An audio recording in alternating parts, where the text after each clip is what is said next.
Hello नमस्कार, जय हिंद, वंदे मातरम। आप देख रहे हैं जियो न्यूज और हम आपके लिए लेकर आए हैं देश दुनिया की, आपके राज्य शहर की सिलेक्टेड काम की फटाफट बड़ी खबरें। लेकिन उससे पहले यदि आपने हमारे चैनल को सब्सक्राइब नहीं किया है तो चैनल को सब्सक्राइब करके बेल नोटिफिकेशन ऑन करें और इस वीडियो को ज्यादा से ज्यादा लाइक और शेयर करें। बड़ी खबरें देखने से पहले आपके लिए आज का सवाल, भारत का राष्ट्रीय जलीय जीव कौन सा है? ऑप्शन ए कछुआ, ऑप्शन बी मगरमच्छ, ऑप्शन सी गंगा नदी डॉल्फिन और ऑप्शन डी शार्क। इस सवाल का जवाब हमें कमेंट करें और आप किस राज्य और शहर की ज्यादा खबरें देखना चाहते हैं हमें कमेंट करके बताएं ताकि हम आपके राज्य शहर की ज्यादा खबरें दिखा सकें। चलिए अब देखते हैं आज की फटाफट बड़ी खबरें।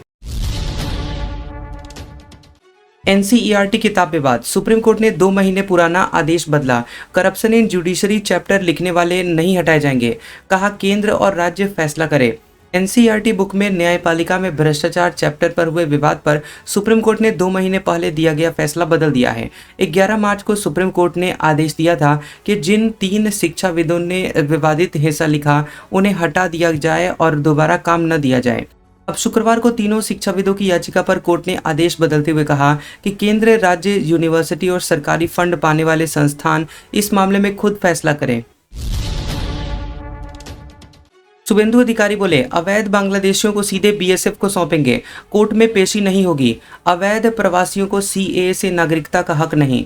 पश्चिम बंगाल सरकार अवैध बांग्लादेशी प्रवासियों को कोर्ट की बजाय सीधे सीमा सुरक्षा बल यानी बीएसएफ को सौंपेगी। ये जानकारी पश्चिम बंगाल के मुख्यमंत्री शुभेंदु अधिकारी ने दी है। नया नियम 20 मई से लागू हो गया है और शुभेंदु ने कहा कि इस बारे में पुलिस कमिश्नर और रेलवे सुरक्षा बल आरपीएफ को निर्देश जारी कर दिए गए हैं।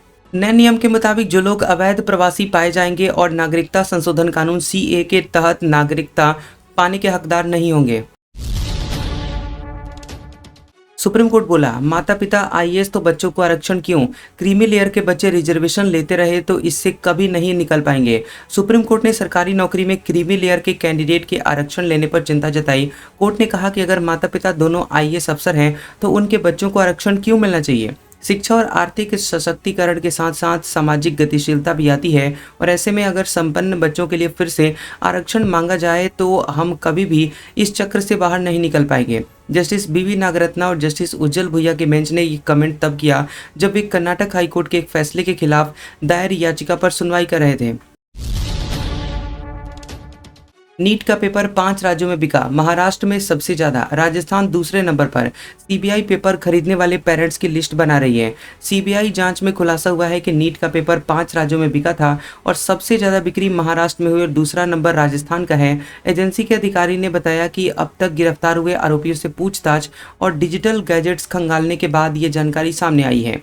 सीबीआई का कहना है कि आगे और आरोपियों की गिरफ्तारी के बाद पेपर लीक का मामला और बड़ा निकल सकता है। इसी कारण से एजेंसी अभी ये तय नहीं कर पा रही है कि कितने छात्रों ने पेपर खरीदा था। जांच में सामने आया है कि कुछ परिजन ने पेपर को आगे दूसरे लोगों तक बेच दिया था। राज्यसभा की 26 सीटों पर 18 जून को होंगे चुनाव। खड़गे, दिग्विजय समेत 24 सांसदों का जून जुलाई में रिटायरमेंट। 2 सीटों पर उपचुनाव भी। 12 राज्यों की 26 राज्यसभा सीटों पर 18 जून को चुनाव होगा। चुनाव आयोग इलेक्शन कमीशन ने ये ऐलान किया है। रिटायर हो रहे सदस्यों में कांग्रेस के राष्ट्रीय अध्यक्ष मल्लिकार्जुन खड़गे, सीनियर लीडर दिग्विजय सिंह, पूर्व पीएम एचडी देवेगौड़ा समेत 24 सांसद शामिल हैं। इन सभी सीटों में मौजूदा सदस्य 21 जून से 19 जुलाई के बीच रिटायर हो रहे हैं। इसके अलावा 2 रिक्त सीट पर भी उपचुनाव होगा। ये सीटें राष्ट्रवादी कांग्रेस पार्टी एनसीपी की राष्ट्रीय अध्यक्ष और महाराष्ट्र की उप मुख्यमंत्री सुनेत्रा पवार और अखिल भारतीय अन्ना द्रविड़ मुनेत्र कड़गम एआईएडीएमके के नेता सीवी षणमुगम के इस्तीफे के बाद खाली हुई थी। कलकत्ता हाईकोर्ट ने कहा, बकरीद पर गाय की कुर्बानी जरूरी नहीं। बंगाल में पशु वध नोटिस पर रोक से इनकार। हुमायूं कबीर बोले, कुर्बानी देंगे। कलकत्ता हाईकोर्ट ने बकरीद से पहले पश्चिम बंगाल सरकार की पशु वध संबंधित गाइडलाइन पर रोक लगाने से इनकार कर दिया है। कोर्ट ने कहा कि बिना जरूरी फिटनेस सर्टिफिकेट के गाय, भैंस, बैल या बछड़े का वध नहीं किया जा सकता। चीफ जस्टिस सुजय पॉल और जस्टिस पार्थ सारथी की बेंच ने कहा कि खुले सार्वजनिक स्थानों पर किसी भी पशु का वध पूरी तरह से बैन है और कोर्ट ने सुप्रीम कोर्ट के पुराने फैसले का हवाला देते हुए कहा कि ईद उल जुहा में गाय की कुर्बानी इस्लाम का अनिवार्य हिस्सा नहीं है। सीबीएसई की 3 लैंग्वेज पॉलिसी के खिलाफ सुप्रीम कोर्ट पहुंचे पेरेंट्स। 9वीं क्लास में लागू किए जाने का विरोध।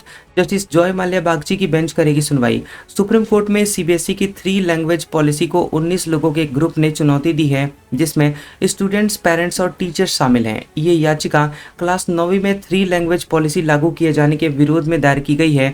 इसके खिलाफ सुप्रीम कोर्ट अगले हफ्ते सुनवाई करेगा। सीबीएसई ने 15 मई को एकेडमिक सेशन 2026-27 से 3 लैंग्वेज पॉलिसी लागू करने का सर्कुलर जारी किया था। इसका नोटिफिकेशन 1 जुलाई से लागू होगा और स्टूडेंट्स को 31 मई तक तीसरी लैंग्वेज चुनने का समय दिया गया है।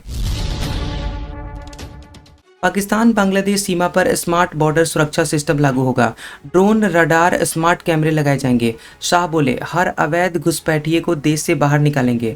केंद्रीय गृह मंत्री अमित शाह ने कहा कि केंद्र सरकार अगले 1 साल के भीतर पाकिस्तान और बांग्लादेश से लगी हुई करीब 6000 किलोमीटर लंबी सीमा पर स्मार्ट बॉर्डर सुरक्षा सिस्टम लागू करेगी। इसके तहत ड्रोन, रडार, स्मार्ट कैमरे और दूसरी आधुनिक तकनीक का इस्तेमाल कर सीमा की निगरानी मजबूत की जाएगी, ताकि घुसपैठ और तस्करी को पूरी तरह से रोका जा सके। दिल्ली में बीएसएफ के रूसत मजी मेमोरियल लेक्चर और बीएसएफ इन्वेस्टिचर सेरेमनी में वहां संबोधित करते हुए शाह ने कहा कि सरकार की अवैध घुसपैठ को लेकर जीरो टॉलरेंस की नीति है। उन्होंने कहा कि देश में मौजूद हर अवैध घुसपैठिए की पहचान की जाएगी और उसे वापस भेजा जाएगा। भोजशाला में 700 साल नमाज नहीं, सिर्फ पूजा हुई। मुस्लिम समाज ने बांधी काली पट्टी, बंद रही दुकानें।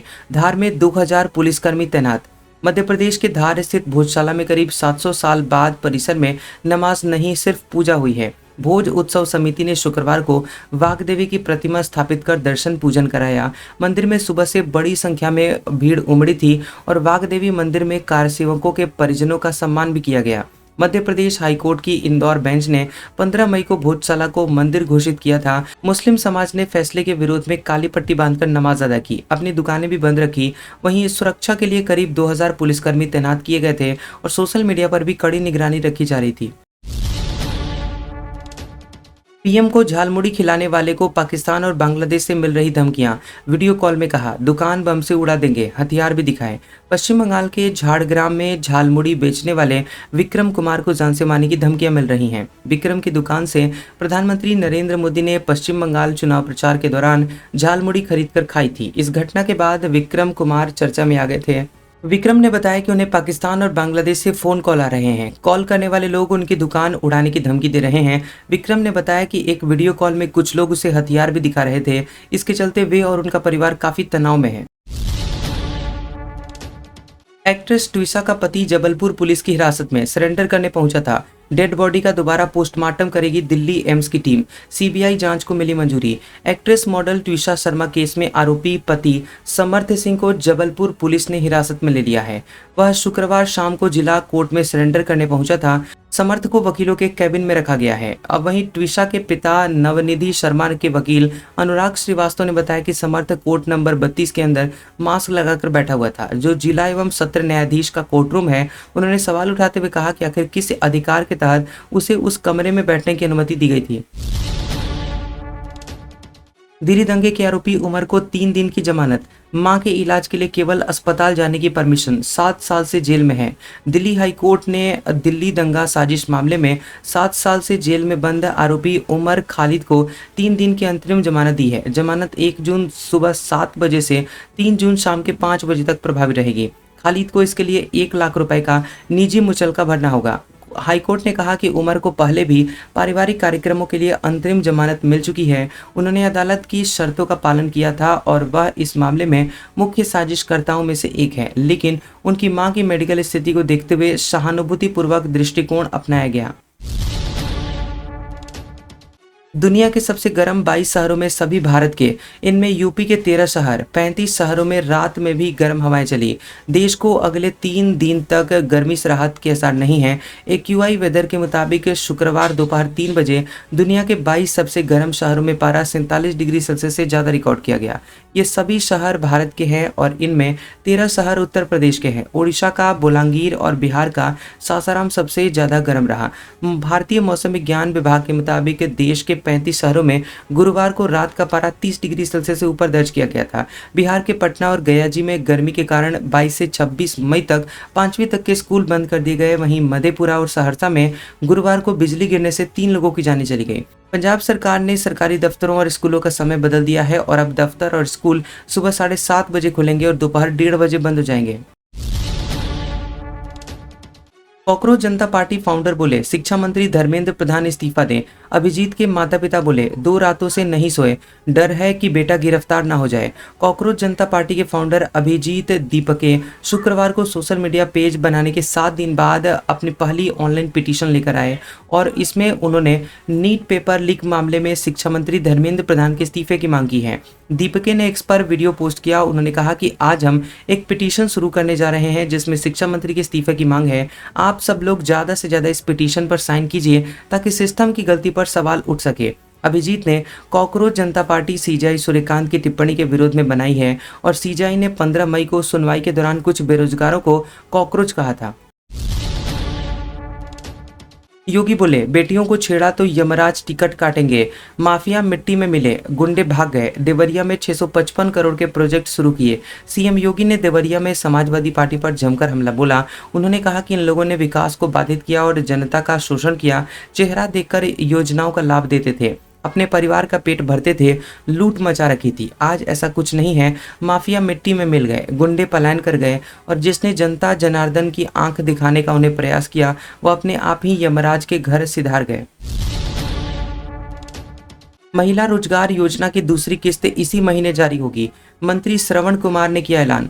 5 किस्तों में मिलेंगे 2,10,000 रुपए। बिहार सरकार के ग्रामीण विकास मंत्री श्रवण कुमार ने कहा कि राज्य सरकार महिलाओं को रोजगार से जोड़ने के लिए लगातार काम कर रही है। उन्होंने कहा कि मुख्यमंत्री नीतीश कुमार के नेतृत्व में बिहार देश का पहला राज्य बना जहां महिलाओं के लिए इस तरह की योजना शुरू की गई है। उन्होंने कहा कि महिलाओं को ठगा नहीं गया बल्कि उन्हें स्वरोजगार शुरू करने के लिए 10,000 रुपए की सहायता राशि दी गई और कई महिलाओं ने इससे रोजगार भी शुरू कर दिए हैं। श्रवण कुमार ने बताया कि महिलाओं को 2 लाख रुपए से अधिक की सहायता राशि देने की प्रक्रिया चल रही है और इसके लिए ज्यादा इंतजार नहीं करना पड़ेगा। इसी महीने अगली राशि भी जारी कर दी जाएगी। आईआरसीटीसी घोटाला केस पर 9 जून को आएगा फैसला। लालू राबड़ी ने लोअर कोर्ट के फैसले को किया है चैलेंज। ईडी ने दाखिल की है चार्जशीट। आईआरसीटीसी घोटाले से जुड़े हुए मनी लॉन्ड्रिंग के मामले में दिल्ली की राउज एवेन्यू कोर्ट में सुनवाई टल गई है। अब 9 जून को कोर्ट अपना फैसला सुनाएगी। इस मामले में पूर्व रेल मंत्री लालू प्रसाद यादव, राबड़ी देवी और तेजस्वी यादव समेत कई आरोपियों पर प्रवर्तन निदेशालय यानी ईडी ने कार्रवाई की है और पिछली सुनवाई 6 महीने को हुई थी, लेकिन उस दिन अदालत ने फैसला नहीं सुनाया था। कोर्ट पहले ही आरोप तय करने की पूरी प्रक्रिया कर चुकी है और अब सभी की नजरें आने वाले फैसले पर टिकी है। सरकारी स्कूल में क्यूआर कोड से डिजिटल पढ़ाई शुरू। स्कैन करते ही बच्चों के सामने खुलेगा पूरा सिलेबस। कटनी बना मध्य प्रदेश का पहला जिला। कटनी जिले ने सरकारी स्कूलों में शिक्षा की गुणवत्ता सुधारने और तकनीक आधारित पढ़ाई को बढ़ावा देने के लिए पूरे मध्य प्रदेश में एक मिसाल पेश की है। जिला शिक्षा एवं प्रशिक्षण संस्थान डाइट कटनी ने कक्षा 6 से 8वीं तक के विद्यार्थियों के लिए क्यूआर कोड आधारित डिजिटल अध्ययन व्यवस्था विकसित की है। इस अनूठे तकनीकी नवाचार को लागू करने वाला कटनी मध्य प्रदेश का पहला जिला बन गया है। इस पहल का मुख्य उद्देश्य शासकीय स्कूलों में उपलब्ध संसाधनों का 100% उपयोग सुनिश्चित करना है। इसके साथ ही ग्रामीण और सामान्य पृष्ठभूमि के विद्यार्थियों को एक समान उच्च गुणवत्ता युक्त और सरल अध्ययन सामग्री उपलब्ध कराना है। इसके तहत स्कूलों में लंबे समय से धूल खा रहे स्मार्ट बोर्ड अब विद्यार्थियों की पढ़ाई का सबसे मजबूत माध्यम बनने जा रहे हैं।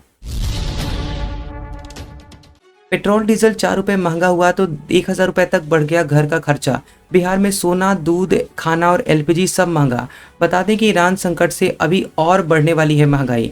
पेट्रोल डीजल की बढ़ती हुई कीमत और रुपए की वैल्यू अब तक के सबसे निचले स्तर 96.83 रुपए प्रति डॉलर पर पहुंचने के चलते महंगाई बढ़ गई है। इसका असर खाने के प्लेट तक भी पहुंच गया है।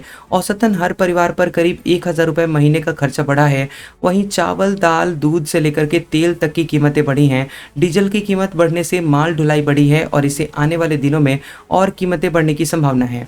आज का सुविचार, अधिक सीधा साधा होना भी सही नहीं है, क्योंकि सीधे वृक्ष पहले काट लिए जाते हैं और टेढ़े मेढ़े बच जाते हैं। कैसा लगा ये वीडियो हमें कमेंट सेक्शन में जरूर बताएं। वीडियो पसंद आया हो तो वीडियो को लाइक और शेयर करें और ऐसे इंटरेस्टिंग वीडियोस देखने के लिए हमारे चैनल जियो न्यूज को सब्सक्राइब करें और बेल आइकॉन को दबाएं। और हमारे ओल्ड और लेटेस्ट वीडियोस देखने के लिए हमारे प्लेलिस्ट और कम्युनिटी टैब को जरूर चेक करें। तो मिलते हैं अगले वीडियो में, तब तक के लिए आपका शुक्रिया।